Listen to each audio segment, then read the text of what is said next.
Hello friends.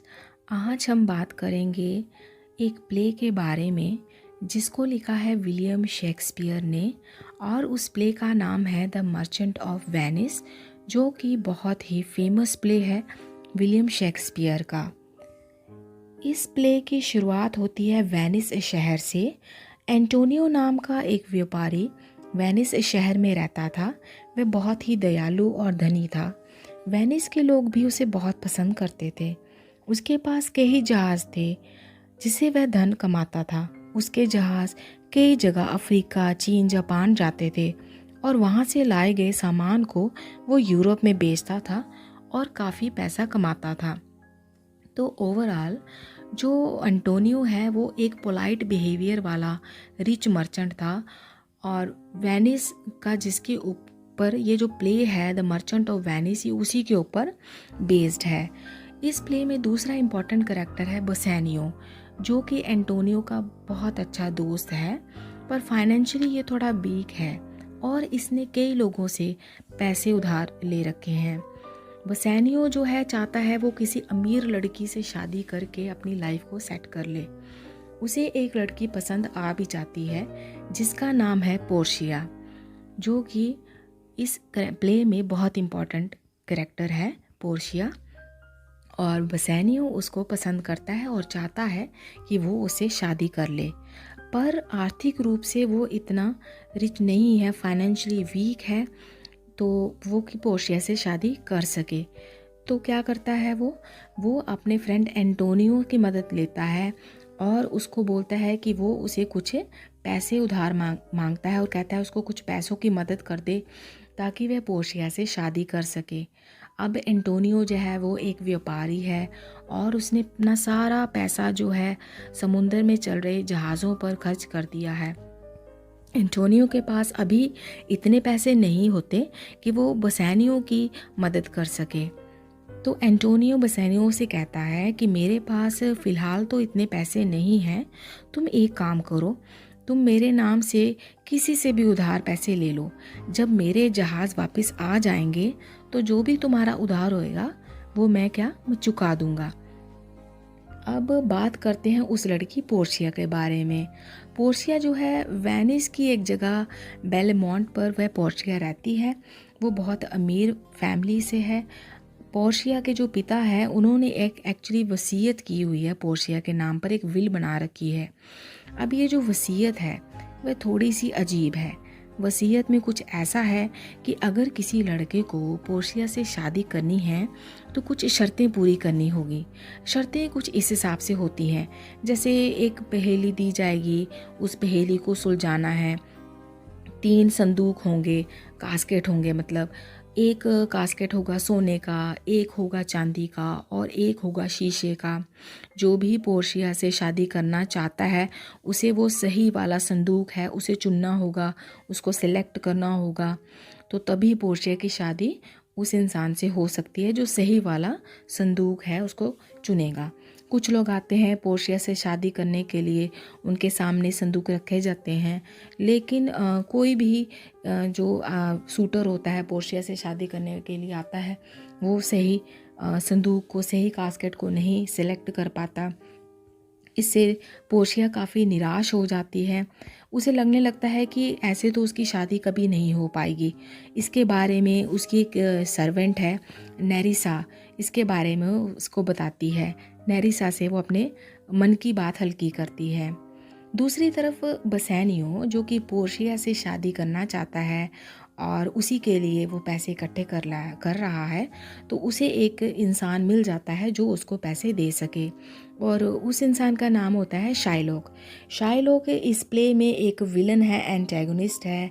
वो एक ज्यू है, एक लालची इंसान है, निर्दयी है, ज़िद्दी व्यक्ति है। एक्चुअली जो शाइलॉक है वो एंटोनियो को बिल्कुल भी पसंद नहीं करता। तो जो शाइलॉक है वो मान जाता है बसेनियो को 3000 गोल्ड कॉइन्स देने के लिए मान जाता है। अब इतने में क्या होता है कि वहाँ पर एंटोनियो आ जाता है और वह शाइलॉक से झगड़ा करता है, कहता है कि शाइलॉक उधार पैसों पर जो ब्याज उसने फिक्स किया है वो बहुत ज़्यादा ले रहा है। तो एंटोनियो इस बात से एतराज़ जताता है कि तुम जो ब्याज ले रहे हो वो बहुत ज़्यादा है। शाइलॉक का काम ये होता है कि वो क्या करता है कि पैसे उधार देता है और उस पर बहुत सारा ब्याज लेता है। लेकिन एंटोनियो के झगड़े के बावजूद शाइलॉक ने एंटोनियो और बेसानियो के सामने एक शर्त रख दी।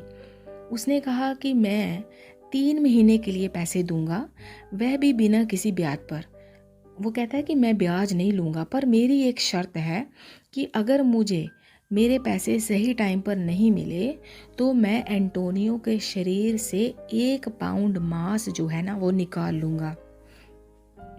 तो एंटोनियो को अपने आप पर पूरा ट्रस्ट था, तो उसे लगा कि पैसे वक्त पर मैं लौटा दूँगा, क्योंकि मेरे जहाज़ तो 3 महीने से पहले ही आ जाएंगे और मैं शाइलॉक को उसकी जो उसने टाइम लिमिट दी है उससे पहले ही उसको उसकी रकम वापस कर दूंगा। तो जो एंटोनियो होता है वो शाइलॉक की शर्त को मान लेता है। अभी चलते हैं दूसरी तरफ बेलमोंट में पोर्शिया को देखने के लिए दूर दूर से राजकुमार आ रहे हैं प्रस्ताव लेकर शादी के लिए। अब आते हैं एरागॉन के राजकुमार, उनके सामने भी उसी तरह से कास्केट रखे जाते हैं, पर राजकुमार क्या करते हैं, चांदी का संदूक चुनते हैं, जो कि गलत था। अब उसी समय वहाँ पर बेसानियो आता है, वो पोर्शिया के लिए बहुत सारे तोहफे लाता है और पोर्शिया को तोहफे देता है, पोर्शिया को वो तोहफे देता है। बेलमोंट में पोर्शिया और बेसानियो आपस में बहुत सारा जो टाइम है इकट्ठे गुजार रहे होते हैं, एक दूसरे के साथ समय बिता रहे होते हैं। इन दोनों की शादी पर तभी हो सकती थी जब बेसानियो उस कास्केट को, उस संदूक वाली पहेली को हल कर दे। शादी करने के लिए बेसानियो सही संदूक को चुनना चाहता है। सबको लग रहा था कि बेसानियो गलत संदूक को चुनेगा, क्योंकि बहुत बड़े बड़े राजकुमार आए पर इस पहेली को नहीं सुलझा पाए। लेकिन बेसानियो सही संदूक को चुन लेता है। बेसानियो शीशे के संदूक को चुनता है जो कि सही था, और पोर्शिया ने खुशी खुशी उसे अंगूठी दी और वो दोनों सगाई कर लेते हैं। अब सब कुछ सही चल रहा होता है, सब खुश होते हैं। इतने में एंटोनियो का खत आता है बेसानियो के लिए। उस खत में लिखा हुआ होता है कि मेरे जहाज़ समंदर में कहीं खो गए हैं और शाइलॉक मुझे मारना चाह रहा है, मुझे यहाँ आकर बचाओ। इस खत की वजह से बेसानियो जो है वो काफ़ी उदास हो जाता है। पोर्शिया को भी इसके बारे में पता चलता है, उसको लगता है कि कुछ गड़बड़ ज़रूर हुई है। वह बेसानियो से जब पूछती है तो बेसानियो सब कुछ बता देता है। पोर्शिया कुछ पैसे बेसानियो को दे देती है ताकि वह वेनिस जाकर उसका कर्जा चुका सके और एंटोनियो को शाइलॉक से बचा सके। बेसानियो वह पैसे लेकर वेनिस चला जाता है। अब आगे इस प्ले में क्या एक सीन है कि वेनिस का कोर्ट है, उस न्यायालय में, उस कोर्ट में शाइलॉक एंटोनियो को पकड़ कर लाता है और वेनिस के शासक के सामने एंटोनियो के शरीर से 1 पाउंड मांस निकालने की बात करता है, जो कि उसने पहले ही शर्त रखी हुई थी कि 1 पाउंड मांस तेरे शरीर से निकालना है। इतने में बेसानियो उस कोर्ट में आ जाता है और वह शाइलॉक को उसके दिए हुए पैसों का 3 गुना ज़्यादा पैसा दे रहा है। लेकिन शाइलॉक को ये मंजूर नहीं है। वह एंटोनियो का बस 1 पाउंड मांस निकालना ही चाहता है, मतलब कि बेसानियो उसको पैसे बहुत वापस कर रहा है, उसे ज़्यादा ही वापस कर रहा है, जितनी रकम ली है उससे ज़्यादा ही वापस कर रहा है। पर फिर भी जो शाइलॉक है वो अड़ जाता है, वो तो बस एंटोनियो का 1 पाउंड मांस निकालना चाहता है। अब क्या होता है कि उस न्यायालय में पोर्शिया और उसकी जो सर्वेंट होती है ना, नेरिसा, वो भी आ जाते हैं। जो पोर्शिया है वो वकील का भेष बदल कर आती है और एंटोनियो का बचाव करने के लिए वो शासक को कहती है, किंग को कहती है कि शाइलॉक का कोई हक नहीं बनता कि वह एंटोनियो को मारे, उसका खून बहाए, और अगर फिर भी शाइलॉक ने ऐसा किया तो शाइलॉक की जितनी भी संपत्ति है, उसकी प्रॉपर्टी है वेनिस में, उस संपत्ति को जब्त कर लिया जाएगा। पोर्शिया ने पूरी बाजी ही पलट कर डाली। उसने शाइलॉक को दोषी साबित कर दिया, लेकिन वहीं पर एंटोनियो और वेनिस के शासक ने शाइलॉक पर थोड़ी सी दया दिखाई और कहा कि हम इसे छोड़ रहे हैं और इसकी संपत्ति जब्त नहीं की जाएगी, लेकिन साथ में एक शर्त भी रख दी उन्होंने। कि शायलोक मरने से पहले अपनी आधी संपत्ति एंटोनियो को और आधी अपनी बेटी जेसिका, जो कि घर छोड़कर लोरेंजो के साथ चली गई थी, उसी के नाम कर दे और इसके साथ ही अपना जो है धर्म परिवर्तन कर ले। शायलोक जीव था और उन्होंने कंडीशन रखी कि वो क्रिश्चियन धर्म को उसे अपनाना होगा। शायलोक ने भी सारी शर्तें मान ली। पोर्शिया ने अपना काम कर दिया था और पोर्शिया वहाँ से जाने लगी।